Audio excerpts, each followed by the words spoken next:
Welcome students, today's class for class 11th trigonometry topic चल रहा है हमारा। एक्सरसाइज 3.2 पे हम डिस्कस कर रहे हैं। इससे पहले मैंने 3.1 की 2 वीडियोस और 3.2 की एक वीडियो डाल चुकी हूँ। 3.2 की नेक्स्ट आगे की क्वेश्चन करवाने से पहले I want to discuss with graph of trigonometric functions.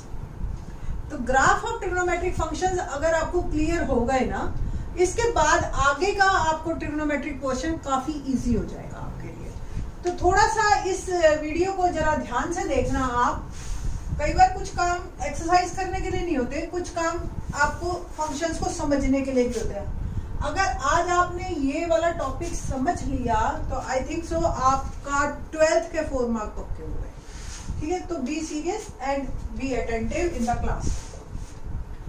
Graph of trigonometric functions क्या है कि हमें सारे फंक्शन जो हमने 10th क्लास में सीखे थे, इन सब के ग्राफ्स के बारे में बात करना है। जब भी हम ग्राफ ड्रॉ करने लगते हैं तो वो 9th क्लास की बात थी कि सिंपल x और y की वैल्यू डालिए और आपके पास आंसर आना शुरू हो जाएगा और ग्राफ ड्रॉ हो जाएगा। वो स्ट्रेट लाइन में तो चल जाता है कि आप कोई भी 3 पॉइंट्स रैंडमली ले लिए और फिर line can be extended from both ways, तो उसको जितने मर्जी आप एक्सपेंड कर सकते हो।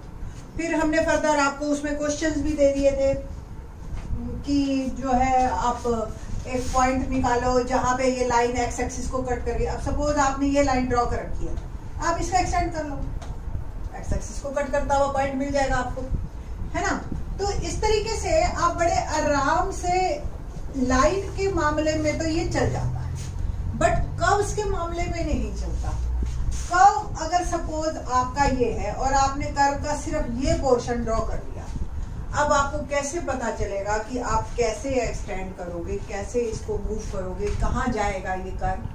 तो जब भी हम ग्राफ ड्रॉ करते हैं किसी भी कर्व का, तो डोमेन और रेंज की बात जरूर करते हैं। डोमेन क्या होता है? जो आपकी एक्स की वैल्यू है, आप क्या क्या डाल सकते हैं। डोमेन के अंदर जब भी आपने सोचना, 3 पॉइंट सोचना। पहला, डिनोमिनेटर 0 नहीं होना चाहिए। हालांकि ये आप बात पहले 2nd चैप्टर में सीख के आ चुके, मैं एक बार रिकॉल करवा रही हूँ। डिनोमिनेटर 0 ना हो, तो ऐसी x की वैल्यू आप नहीं ले सकते जिससे डिनोमिनेटर 0 हो जाए।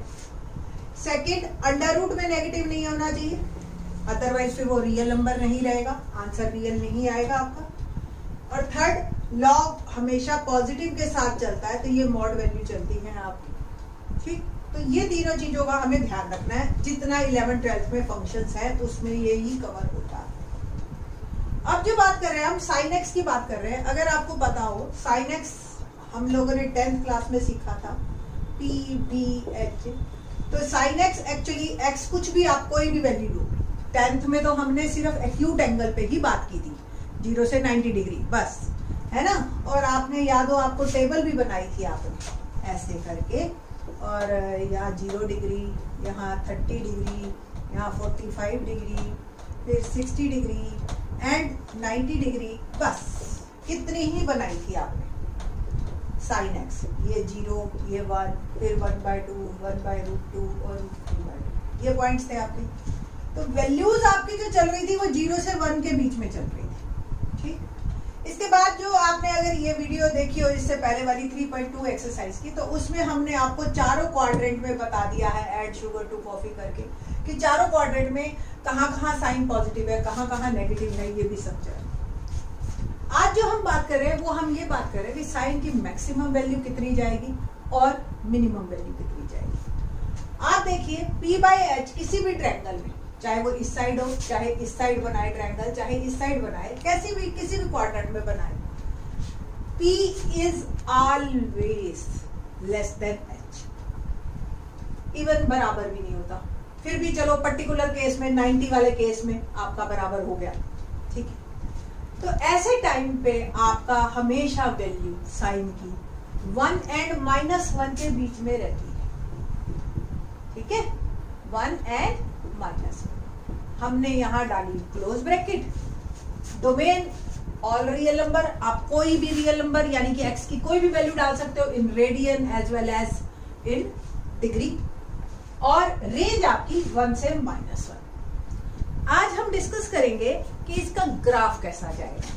तो ये आपको याद आई गया, 90 डिग्री तक मैंने ये ड्रॉ किया।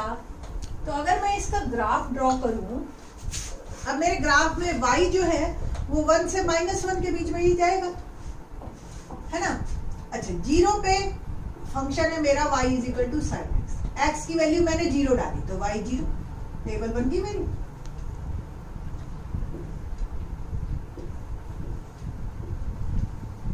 x की वैल्यू मैंने 45 डिग्री डाली यानी कि π/4। अब तो आपको रेडियन क्लियर, वैल्यू आई 1/√2। अगर इसको डेसिमल में लो या आप 30 डिग्री पे डालो π/6, ये डालना आसान है। ये π/2 लिया मैंने, ये पाई लिया, ये 3π/2 लिया और ये 2π। तो x की वैल्यू 0 पे 0, पाई पे π/6 पे 1/2 और फिर π/2 पे 1। ठीक है, बात कर रहे हैं अब हम 3π/4 यानी कि 135 डिग्री। साइन आपको पता है पॉजिटिव रहता है सेकंड क्वाड्रेंट में, तो ये पॉजिटिव ही रहेगा 1/√2। अगर 1/√2 आप ये देखो ऑलमोस्ट 1/2 से थोड़ा सा ज्यादा आता है, ये यहाँ पे ये π/4 हो गया आपका। सेम यहाँ पे भी 3π/4, तो ये वैल्यू आ गई आपकी। पाई पे आपका फिर से 0। ठीक है, ये कैसे 0 आया? पाई पे 0 हो गया। हमने प्रीवियस वीडियो में बता रखा है कि किस तरीके से साइन पाई की वैल्यू 0 आई हमारी। और थोड़ा सा रिकॉल करवा देते हैं आपको, ये n पाई होता है, ठीक है, where n belongs to integer, ये भी बता रखा है मैंने पिछली वीडियो में। n पाई 0 हो गया। इसके बाद हम बात कर रहे हैं आगे फर्दर, अगर 135 पे 1/√2 और ये 0 वापस, तो इसके बाद नेक्स्ट 225 डिग्री और नेक्स्ट 270 डिग्री, ये भी हम पिछली वीडियो में बता चुके हैं। और नेक्स्ट 315 डिग्री और ये 360। ये हमारा साइकिल कंप्लीट हो गया। यहाँ पे 0 से 360 का एक साइकिल है साइन का। ठीक है, तो यहाँ पे आपको भी पता है add sugar to coffee, third quadrant और फोर्थ क्वाड्रेंट शुरू हो गए हैं 180 के बाद 360 तक, दोनों में साइन नेगेटिव है। तो सिमिलरली अब ये नीचे की तरफ चला जाएगा, देखिए ध्यान से, ये नीचे की तरफ जाके, और ये नीचे जो है ये आपकी मैक्सिमम वैल्यू -1 तक जाती है। वंस अगेन ये π/2, 3π/2 पे ये -1 मिनिमा हो जाता है और ये फिर 2π पे।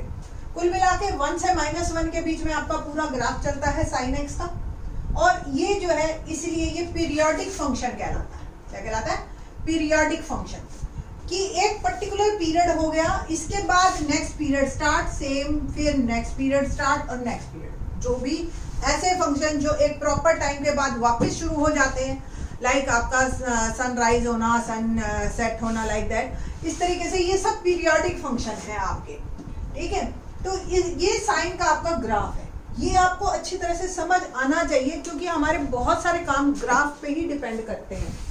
सिमिलरली मैं आपको कॉस का ग्राफ बना के दिखाती हूँ कि कॉस का भी जो है एक्चुअली सेम, कॉस में भी जो डोमेन और रेंज है वो क्या है आपकी, कॉस भी b/h है, आपको ही पता है, और ये भी -1 और 1 के बीच में चलती है। सॉरी, ये प्लीज करेक्टेड। तो -1 से 1 आपको फंक्शन को लिखना है। ठीक है, तो -1 से 1 आप फंक्शन जो है रेंज हमारी चलेगी इसमें ना। देखिए किस तरीके से आगे करना है हमने। तो कॉस के फंक्शन में हमें ये 0 0 ओके, और कॉस एक्स की वैल्यू अगर आपको ध्यान हो 0 पे 1 होती है, 30 पे √3/2, 45 पे 1/√2, 1/2 और ये 0। ठीक है, और कॉस जो है फोर्थ क्वाड्रेंट में पॉजिटिव होता है और इन दो क्वाड्रेंट्स में नेगेटिव होता है। ये हम ऑलरेडी जानते हैं और वैल्यूज भी सारी हम निकालनी जानते हैं। ये 1 है और ये -1, तो कॉस मैक्सिमम 1 से स्टार्ट होता है और ये ग्राफ जाता है कॉस का। कॉस जो है हमेशा जीरो कहाँ कहाँ है, cos x 2n plus 1 pi by 2 पे, where n belongs to integers। ठीक है, तो n की वैल्यू जैसे सपोज आपने जीरो डाली तो पाई बाई 2 पे ये जीरो होगा। ठीक है, और cos x जीरो, तो x is equal to 2n plus 1 pi by 2, और पाई पे ये मिनिमाइज हो जाएगा, और फिर इसके बाद 3 पाई बाई 2 पे फिर जीरो, और वंस अगेन 2 पाई पे ये फिर से 1 पे आ जाएगा। तो दैट्स वाई ये एक पीरियोडिक फंक्शन है, और इसी तरह से ये मूव ऑन करेगा। थोड़ा सा एनसीईआरटी में देखना, आपको ग्राफ बनाना आ जाएगा, थोड़ा सा ट्राई करेंगे। आपको वैल्यूज सारी क्लियर है, टेबल में अगर आप वैल्यूज लिखें तो आप कौन कौन सी वैल्यूज लिखेंगे, एक जीरो, पाई बाई 4, फिर पाई बाई 2, फिर 3 पाई बाई 4, और फिर पाई। ठीक है, तो जीरो और पाई बाई 4 पे 1 बाई रूट, जीरो पे 1 आ गई, पाई बाई 4 पे 1 बाई रूट 2, पाई बाई 2 पे zero. 3 pi by 4 second quadrant में ये देखो नीचे की साइड चला गया है, ये नेगेटिव हो जाएगा, पाई पे मिनिमम माइनस। ठीक है, एंड वंस अगेन 3 आगे हम जो है 5 पाई बाई 4, एक पाई बाई 4 आप और ऐड कीजिए, तो अब ये देखो मूव तो कर रहा है ऊपर की तरफ, बट है नेगेटिव साइड में। ये थर्ड क्वाड्रेंट है, थर्ड क्वाड्रेंट में वंस अगेन ये नेगेटिव, और फिर इसके बाद 3 पाई बाई 2 ये जीरो बन गया, और आगे मूव करेगा आपका तो 3 pi by 7 pi by 4 it will become 1 by root 2 and 2 pi by वापस 1। तो जीरो और 2 पाई एक्चुअली बराबर चीज है बिल्कुल। ये दोनों ग्राफ मैंने आपको साइन के और कॉस के बना के दिखाए। थोड़ा सा मैं आपको टैन और कॉट के भी बना के एक हवा में दिखा देती हूँ। बनाने बिल्कुल ऐसे ही हैं, वही बात रिपीट हो जाएगी बार बार एक ही बात कहने पे। टेबल इसी तरह से बनानी है आपको, और देखिए आप कैसे tan x का ग्राफ आता है। तो ये जो हमारा ग्राफ है ये जीरो, ये पाई बाई 2, तो tan का ग्राफ आपको पता है, tan जीरो पे जीरो और पाई बाई 2 पे इन्फिनिटी हो जाता है। ठीक है, ये पाई बाई 2 की लाइन है हमारी, तो ये आगे एंड सो ऑन मूव कर जाता है। नेगेटिव साइड में जाए तो ये इस तरीके से मूव करता है। वंस अगेन ये सेकंड और थर्ड क्वाड्रेंट में नेगेटिव होता है, तो पाई बाई 2 और ये पाई बीच में आया, और ये 3 पाई बाई 2।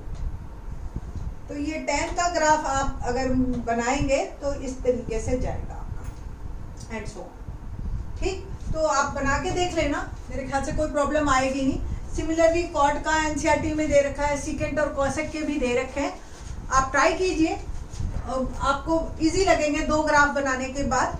ठीक, तो नेक्स्ट वीडियो में हम क्वेश्चंस करेंगे एक्सरसाइज 3.3। थैंक्स।